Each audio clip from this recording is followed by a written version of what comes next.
Hey guys, welcome back to my channel, and today is my October reading wrap up. It was a busy month, and the next few months will continue to be busy for new releases. So there's some exciting new releases that I get to talk about in this video, and hopefully in the next few videos we'll have some other fun new release stuff. Iron Flame does come out next week, and I'm planning on doing a whole reading vlog, like full spoilers, dedicated to Iron Flame. And I'm currently actually rereading Fourth Wing, so that's not in this October wrap up. Although I will finish it probably today, which is the last day of October, the day that I'm filming this. So, Halloween. Anyway, I'm very excited. I have a lot of books to go through. I read 21 books this month, which is definitely a lot for me. I don't know really how we got to 21, but we did. So I'm gonna go through the ones that I have physically here next to me, and then I have a few that I read on Kindle that I do not have. So I'll just flash the cover on the screen so you can see, but we're just going to go through the physical ones first. I'll tell you what I thought. I can give a little synopsis, but obviously no spoilers. A lot of these I did, maybe not a lot, but a few of these I read in some reading vlogs this month. So if you haven't watched those, you can go and get more in-depth thoughts in those videos. But we're just going to dive right in the order that these are stacked. So this is not in the order that I read them, but I don't want to go through and change the order. First, we have The Bodyguard by Catherine Center, and this is a reread. Actually, these first two are both going to be rereads. This last week of the month, I had finished reading all the books that I needed to for different videos, and I was just feeling kind of like I didn't really want to start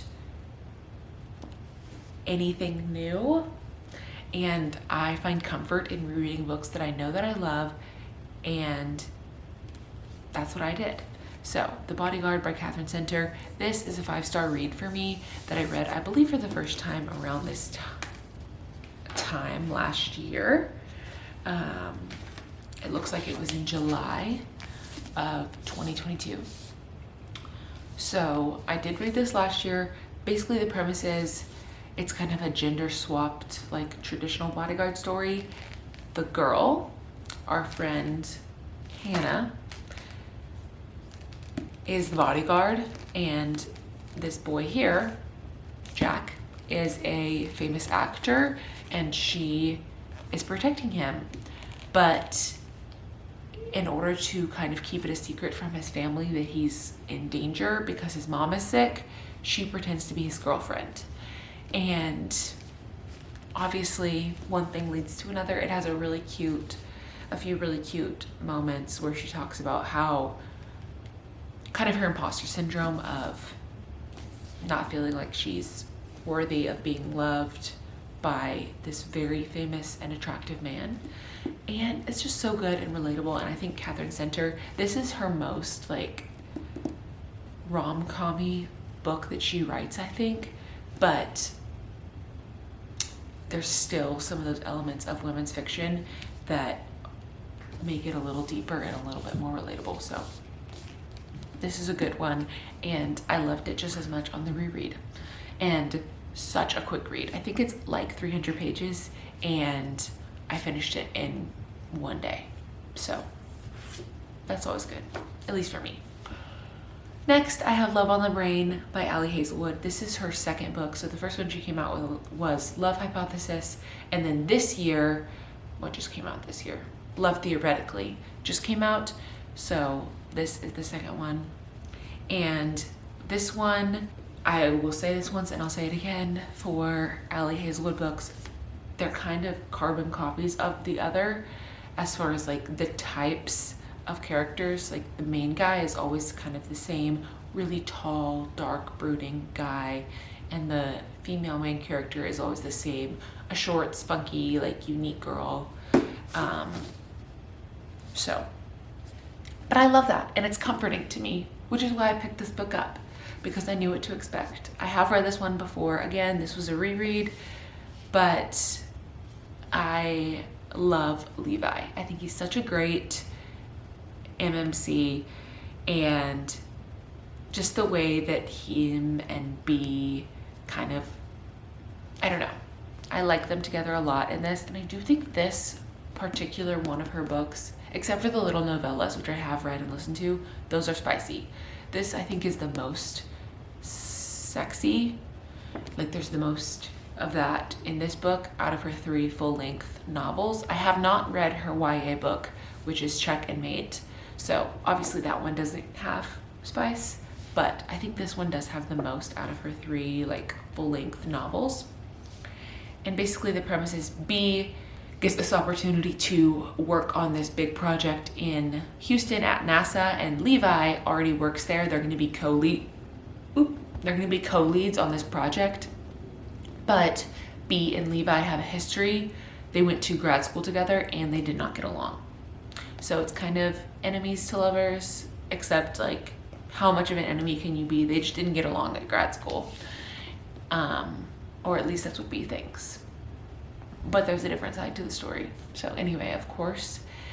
And there's a whole other side of things with Marie Curie and Twitter, which is just a little bit too much and confusing to get into, so I'm not going to attempt to do that. But this is a good book, and I believe I gave it 4 stars. I would still say it's 4 stars, like 4.5. It's a good book. Next, we have The Ex-Hex, because of course, it's Halloween, it's spooky season. I have to read a few witchy romances, and I read this one again.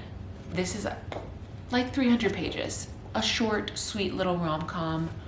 The basic premise is Vivi, she is a witch, and she curses her ex. Basically, they're young, they dated, they broke up, and in an attempt to help herself get over him, she puts a curse on him. He comes back to the town years later, and the curse manifests, and then they have to work together to try and get rid of the curse, because it's seeped into the town and now the town is being cursed. And it's just a really cute little witchy rom-com. And I have not read The Kiss Curse, which is the other book by Erin Sterling that's in the same series. It's an interconnected standalone, but I've heard it's very good. So maybe next year I'll read that one. But I had this on my bookshelf, and I knew if I did not read it this month, I wouldn't read it again until next year. So it needed to be this month. Next, we have a highly anticipated and somewhat underwhelming A Curse for True Love. I did read this in the weekly vlog that will be going up after this. So when you watch that vlog, I read this book in it, and I talk a ton about how I feel. So definitely watch that video if you want to know more about how I felt. But basically, I was a little bit underwhelmed. I still gave it 4 stars because I think the ending was what Evangeline deserved. I like her character in a sense. She's a little bit like simple-minded. Critical thinking is not her strong suit. I'm just gonna say that. She could be a little bit better in that sense, but I do think that she got the ending she deserved. I'm happy that the way that it ended. I feel like the plot was minimal in this book. I don't know, it just wasn't my favorite out of the series. The last book ended on such a cliffhanger, and I was so ready for this one, and then it kind of fell flat for me. So it's 4 stars still because I like the series, but this particular book wasn't my favorite. Next, we have Mistborn by Brandon Sanderson. This took me a bit to get through because although it doesn't look that thick, the pages are like Bible thin. They're so fluffy, which honestly I love, but it did make me feel like I was trudging my way through this book. I do believe this is a redesigned cover, and I debated when I went to Barnes & Noble this weekend getting the second one because I don't have it yet, but I did not. I did not get it, not because I'm probably not going to read the other books in the series, just because I don't see myself reading the other book or the second book in the foreseeable like next few months. So I decided to wait on getting the second book because I feel like this book ends in a way where I'm not like, oh my goodness, what's gonna happen next? It's not a cliffhanger. It does end kind of neatly contained in this book. I didn't feel, there was no cliffhanger. I wasn't like, oh my gosh, what's gonna be happening? Which I kind of appreciate. I feel like a lot of fantasy series that you read end on such big cliffhangers where you have to immediately get the next book and read it. And oftentimes, or not oftentimes, sometimes I just want to be able to pick up a book and read it and not be sucked into a world where I'm going to have to read thousands of pages to get a good conclusion. So thank you, Brandon, for that. Anyway, the basic premise of this book is Vin, our main character, she is pulled into this thieving crew that's going to try and overthrow the Final Empire, the Final Empire is the world that they live in. And I can't even remember his name, the Lord Ruler, that's his name, is the ruler of the Final Empire. They're going to try and overthrow him, oust him, and basically stage a rebellion of the lower class, which is the Ska. They're all Ska. They're going to try and start a rebellion. But the fantasy element of it is that there are Mistings and Mistborn that have powers that they can draw on from metals that they like consume. So there's 10 different metals, and they consume metals, and then they do this thing called burning whatever, like burning tin, burning copper. And when they burn the specific metal, it gives them a different power. So one of them gives them more strength, one of them heightens their senses, so on. And Mistings can only control one of the different metals, but a Mistborn can control all of them. And Vin is a Mistborn. I don't think that's a spoiler. I do think you find out that within the first 50 pages. That's kind of the premise. And she's working with this team to overthrow the Lord Ruler. There is a little bit of romance, which is it comes in about halfway through the book. And when that came in, I was ready for it. I needed it. You know, I love a romance. And so I loved getting to have a little bit of that, because I wasn't really expecting it, because Brandon, he's not like a cutesy YA fantasy author. He writes serious fantasy, and I knew it was going to be tough to get through if there was not even a hint of romance, but I did get a little, so that's great. Next, I'm going to talk about the Prison Healer trilogy. This feels like a lifetime ago that I read this, but it was this month because I've just read so much between these and now. But the trilogy is Prison Healer, Gilded Cage, Blood Trader.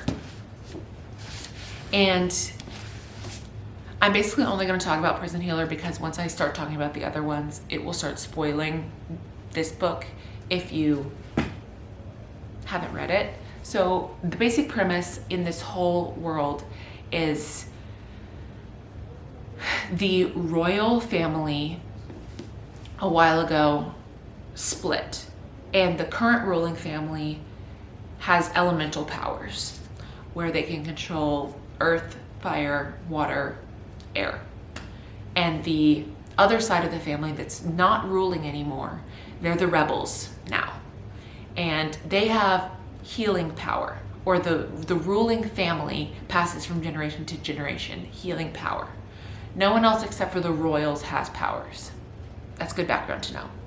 Flash to prison. Our main character, Kiva, she is the prison healer. She has been there for years because her father was suspected of treason against the royal family. Her father dies in prison. Now she's alone and she's the prison healer. A new prisoner comes in and she helps to heal him, and they forge this kind of friendship. And this prisoner's name is Jaren. He's the main character. We need to remember him. He kind of just like helps her and is a friend to her throughout this book. You sense that something is kind of gonna more come from them, but you don't really get a romantic plot line in this book until the end. One day, the rebel queen, who is the one with healing power, she comes to the prison. They have captured her, and instead of just killing her or sentencing her, they sentence her to the trial by ordeals, which basically there's 4 ordeals, which are the 4 elements, and you have to overcome them. And if you overcome them, you get set free. But if you don't, you die during the trials. And basically, the rebel queen is so sick that she can't compete. So Kiva volunteers to compete in the trials for her. And that's basically the main plot of the book, is her trying to do these trials and Jaren helping her along the way. It has a very good but very cliffhangery ending, as do the second book in this series. Has a huge cliffhanger ending. Cliffhanger ending. I read the first one and then immediately had to order the second 2 on Amazon because I could not sleep until I finished the series. The opposite of Brandon Sanderson, which I didn't say, but I gave this Brandon Sanderson book 4 stars. And I believe I gave the first 2 books, actually, not believe, I know I gave the first 2 books in this series 4 stars and the last one 5, but this is a 5-star series for me. If you're looking for a fantasy that's pretty easy to get into, there's minimal world building, and it has like a little bit of everything, I would recommend this trilogy. Lynette Noni did such a good job, and it's 5 stars. The whole series is for me. Next, we have a few thrillers that I read for my reading thrillers for a week video. If you have not seen that video, it will be linked. So I'm obviously gonna talk briefly about these because I talked about these in that video, but I read 5 Survive by Holly Jackson. This was 5 stars. Holly Jackson is so great at like thriller mystery writing. A Good Girl's Guide to Murder is such a good series, and that's also a 5-star series for me. And I have had this on my TBR for so long and never picked it up just because I was like, it didn't grab my attention. It's so good. I knew it was gonna be good, but it was better than expected, and like the twists and turns in this were so interesting. But basically the premise is there's 6 friends that are traveling in an RV from Pennsylvania to Alabama for spring break, and they stop in like South Carolina for the night, but things start happening and the bus breaks down and they're stuck overnight in the middle of nowhere, and then they get into this kind of hostage situation where someone is shooting at the bus and is basically like, one of you has a secret, and if you don't tell me what the secret is, I'm gonna kill you. So it's them trying to make it through the night. The whole book takes place in the span of 12 hours, from 10 p.m. to not even 10 a.m. the next morning. It's crazy, but so good. The secrets, the twists and turns were, and I did not see the ending coming. So needless to say, this is 5 stars. Next, we have Some Shall Break. This is the second in the series. The first in the series is None Shall Sleep. And this is your Criminal Minds vibes here. I know people have been describing The Naturals as a YA Criminal Minds. This is YA Criminal Minds, but like dark and scary and spooky. Like seriously more disturbed. Because The Naturals is not quite so spooky as this, I don't think. I have read The Naturals as well, so that's my personal opinion though. This follows our FMC Emma, she's a final girl. She has survived being kidnapped by a serial killer. And our MMC, Travis, let me make sure that's his name. Yes. His father was killed by a serial killer. So the FBI in the first book basically recruited them to help solve and interview teenage serial killer suspects, because Emma and Travis are like 19 and 20, so they're young, and they feel like suspects and serial killers that are young will relate to these young people more, which is true. But this book, basically, there's a copycat killer of the person who kidnapped and tried to kill Emma, but successfully killed several other girls. So Emma is brought back in by the FBI to help solve this case, and it stirs up a lot of trauma. And Travis is obviously there to help. Travis and Emma, there's a little bit of something more brewing. The first book, you don't really get any of a relationship between them except for friendship. And this one, you kind of build on that friendship. But obviously, Emma has a lot of trauma. She was kidnapped by a serial killer, and Travis does too. So it's very hard for them to kind of get over that. But you start to see a little bit of them forming a connection in this book. And it was 4 stars. I do think this is a very well done thriller, and it's definitely more of a thriller than any book that I like normally read.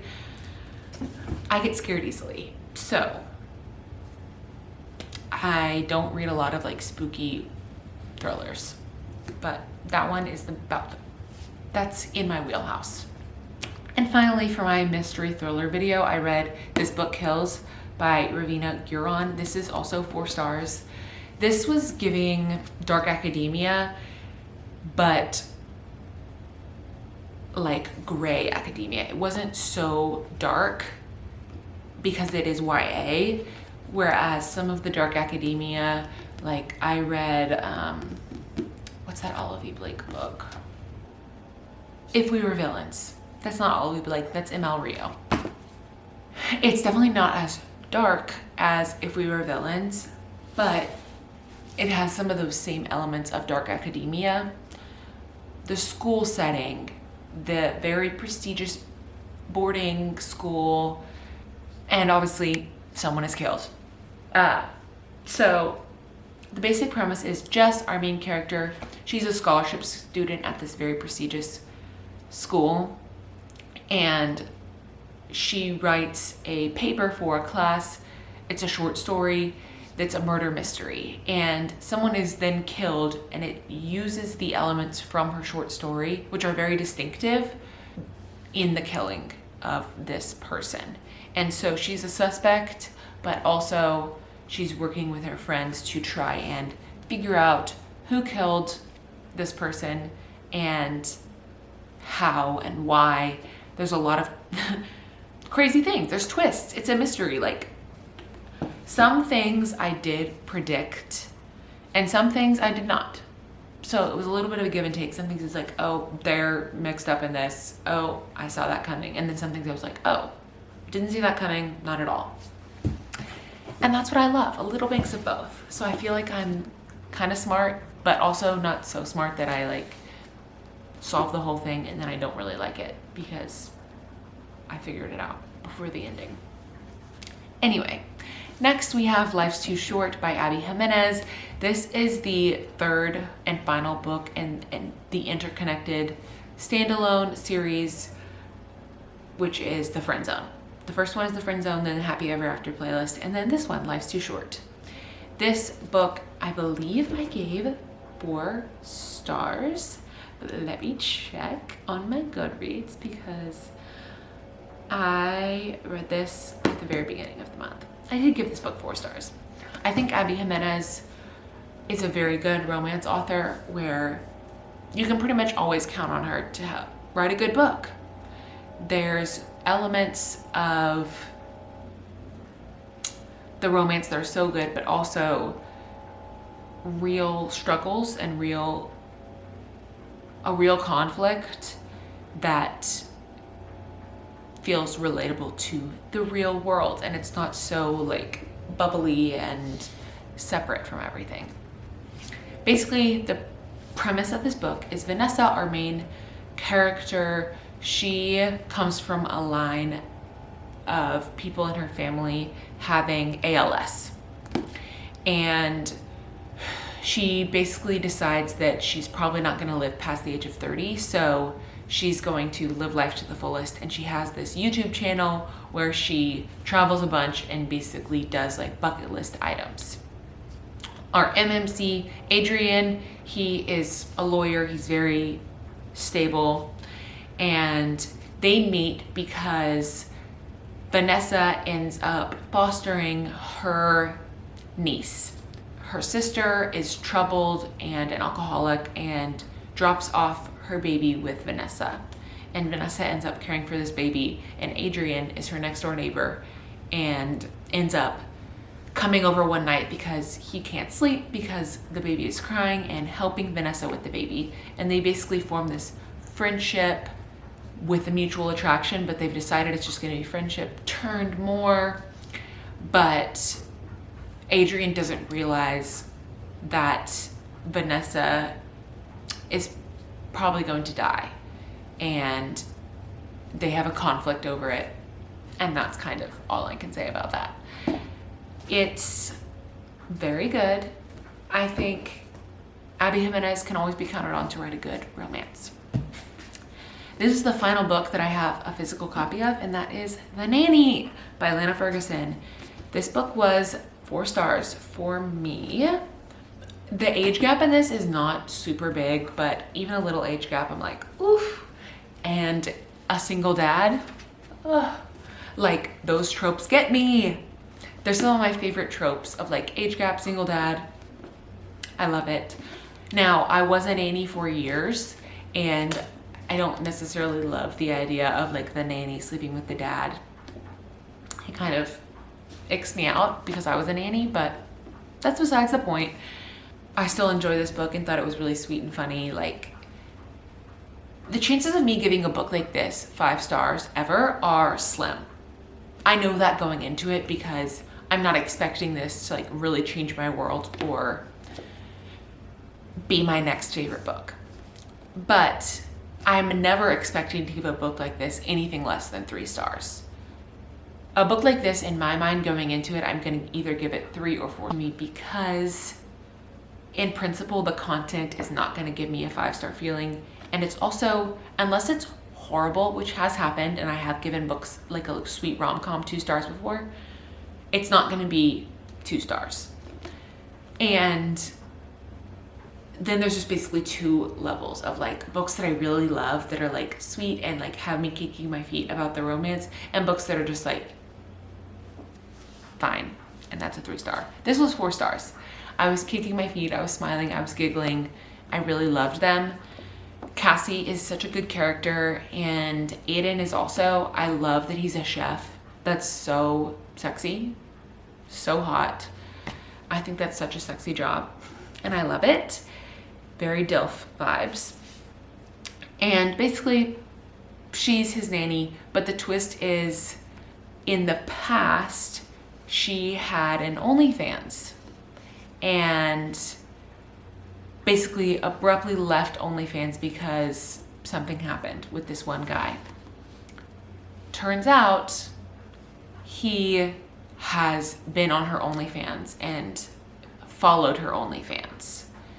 He doesn't know who she is because she always wears a mask and a wig, and at first she doesn't know who he is because she never saw his face, but eventually she figures it out, and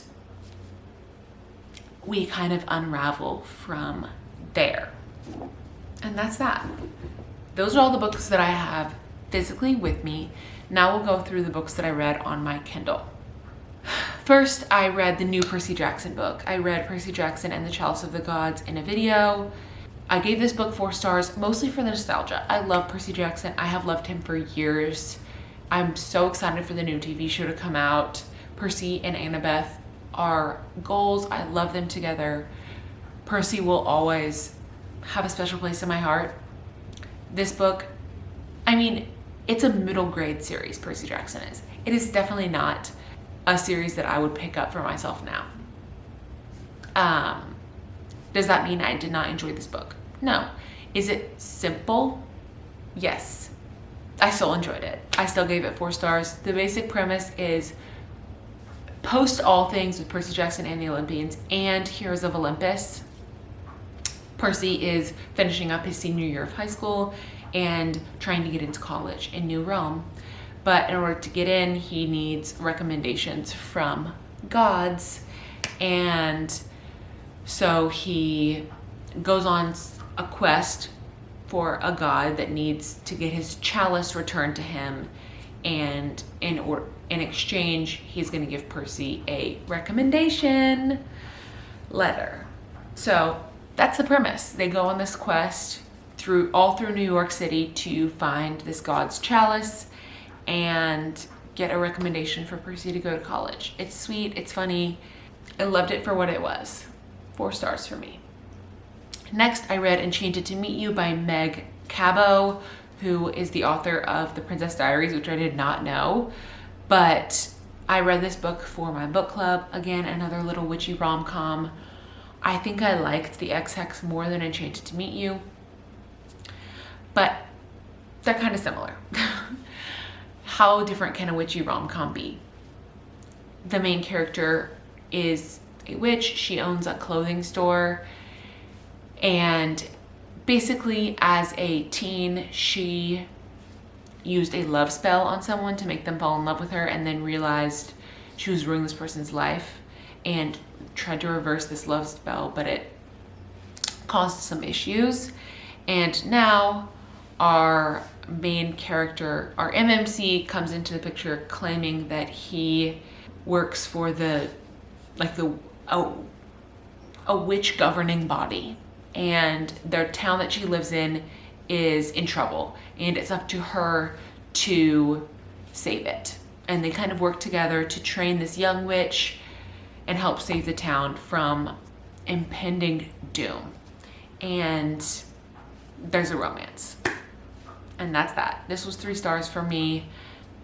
I did picture Henry Cavill as the Witcher, as the main character, who was so hot. So that's a win. But besides that, it was fine. Next, we have Wildfire by Hannah Grace. This is the 2nd book in the Icebreakers world. It's an interconnected standalone. This was another new release. It just came out at the beginning of October. I read Icebreaker probably a year ago. I love a hockey romance, so that's why I read Icebreaker. Wildfire, although it's in the same series, is not a hockey romance. This is set at summer camp, and it came out in October. So I'm questioning why they did that. But I love Russ. I think he's such a great character. And apparently the next book in the series is going to follow Henry. And I love Henry. He's probably my favorite of like the guys in the friend group. Again, I have said this for Icebreaker, and I will say this for Wildfire. The main characters in her books need to go to therapy. Both of these main characters have major daddy issues, and instead of going to therapy, they just talk to each other, which is great. I'm glad they have someone to talk to, but love and sex can't solve everything. Good sex can't solve everything. And Hannah Grace kind of makes it seem like it does.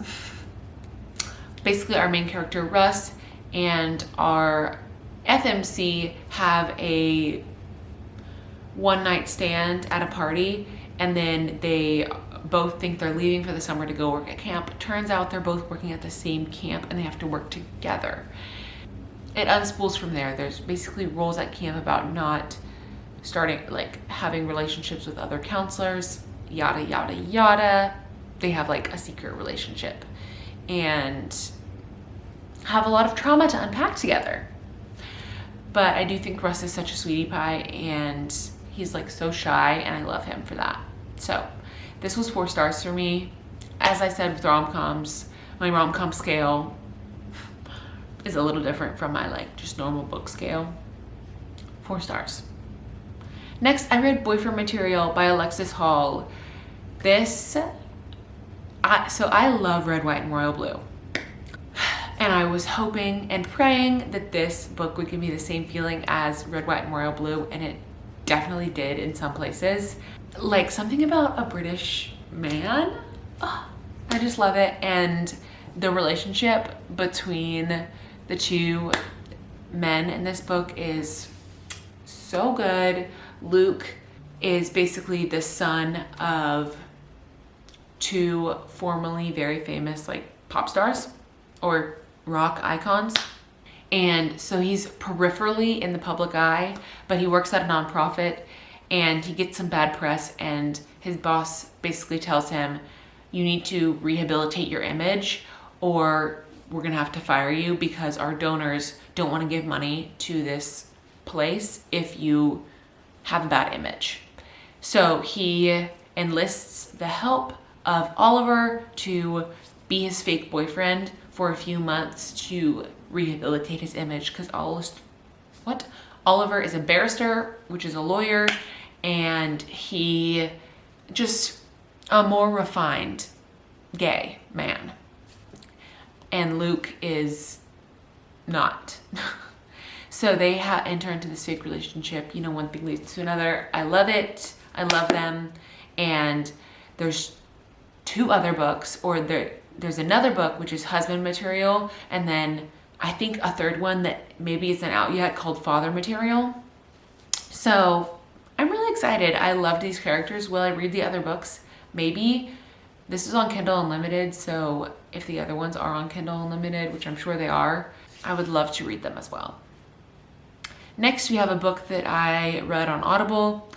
I listened to this one because I had a few long drives this month, and I listened to A Botanist's Guide to Flowers and Fatality. This is the second in a series following our FMC, who's a botanist, and she basically works in tandem with the police in London in the 20s, and her partner are working to solve this case, help solve this case with the police of people getting killed, and there's flowers left at the site, the scene of the crime, and so they bring her in to kind of consult, and she ends up helping them solve the case.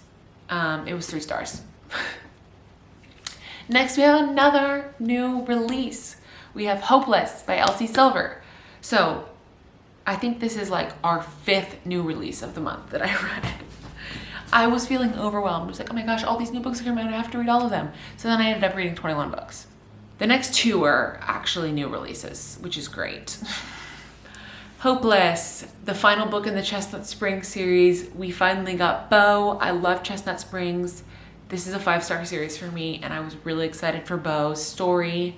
Beau is one of the brothers, an Eaton brother, and he was formerly in the military, in the special forces or something like that, and comes back after a mission kind of gone bad. He has PTSD, and he enters into a fake dating scheme with our girl Bailey. And this is a age gap, major age gap. She's 22, I think he's 35. So love it, love that age gap. That is so good. But basically she is a Jansen, and the Jansens, the family has a bad rap in town, and basically no one's giving her a job or giving her a chance to prove herself. So Beau says, what if we are engaged? Then people will hopefully treat you better. So they start fake dating, but fake engaged, really. They go straight to fake engaged. And he's working through his PTSD, she's helping him, but also trying to pull herself out of the pit that her family has like dug her into. 4 stars. Love Chestnut Springs. Next, I read Obsession Falls by Claire Kingsley. This is the first in a series following the Haven brothers, but I read a whole other series by Claire Kingsley set in the same small town that followed a different set of brothers, the Bailey brothers. The Bailey brothers and the Haven brothers had a feud. And basically in this the Bailey brothers series, you kind of see this feud resolve. And then we got all those brothers, they got all their stories, and now we're moving to the Haven brothers. So this is the first in like that series. And this one follows Josiah Haven. He's just kind of a recluse. You find out that he was at the very beginning. This is literally the first chapter, the prologue, whatever. He was gonna propose to his girlfriend, but she ended up moving and taking a job somewhere else. And since then he has never dated anyone. So he's got some trauma. And our main girl, she moves in, Aubrey, one of those. She moves in from out of town and needs a place to live. She ends up moving into the rental house that he owns, where he's renovating the house next door, and they kind of have this instant attraction, start dating. The twist in this is she has a stalker. When she moves back to town, someone starts threatening her and leaving and doing all of these like scary things. And so he's also protecting her.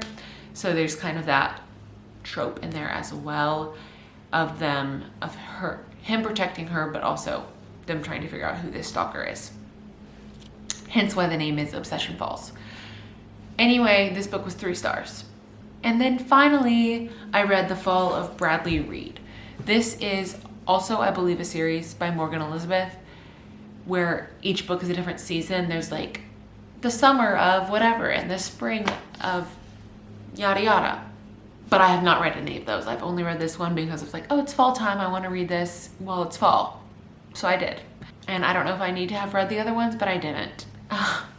So basically, in this book, our FMC gets left at the altar, and she joins a jilted bride's support group and decides that she wants to get revenge on Bradley Reed, who is her ex.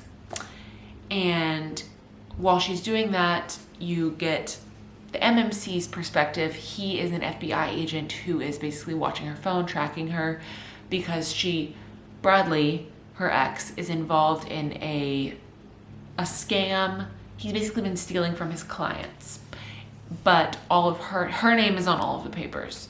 So he's trying to prove that she didn't do it, and instead Bradley is the bad guy. But he's tracking her phone and sees her go to his house to commit some kind of revenge plot, and he interrupts. And then they have their little meet cute, and he pretends that obviously he doesn't work for the FBI, he doesn't know who she is. He pretends he's a security guard, and she hires him to protect her because there's paparazzi coming after her, because her mom is a real housewife. There's all these things, but basically it's her falling for this guy who is her FBI agent while trying to get revenge on her ex who left her at the altar. 3 stars. The sex in this book was crazy. And that's my final thing to say about this book. The sex was crazy. So those are the books that I read in October. This was a long video. I'm gonna try and edit this down as much as I can, but I know this video is gonna be long. I did read a lot this month, so I was expecting it to be long. I probably should have kept my remarks a little bit shorter about some of these books. Anyway, thank you for watching this video. If you made it to the end, that's amazing. I'm shocked. I barely made it to the end and I was the one talking. And I have some fun videos planned for November. Again, lots of new releases. I'm planning on doing an Iron Flame reading vlog, which I'm so excited about. So definitely stick around, subscribe, like this video if you want to see more reading videos or book videos from me. And I'll see you guys in my next video. Bye.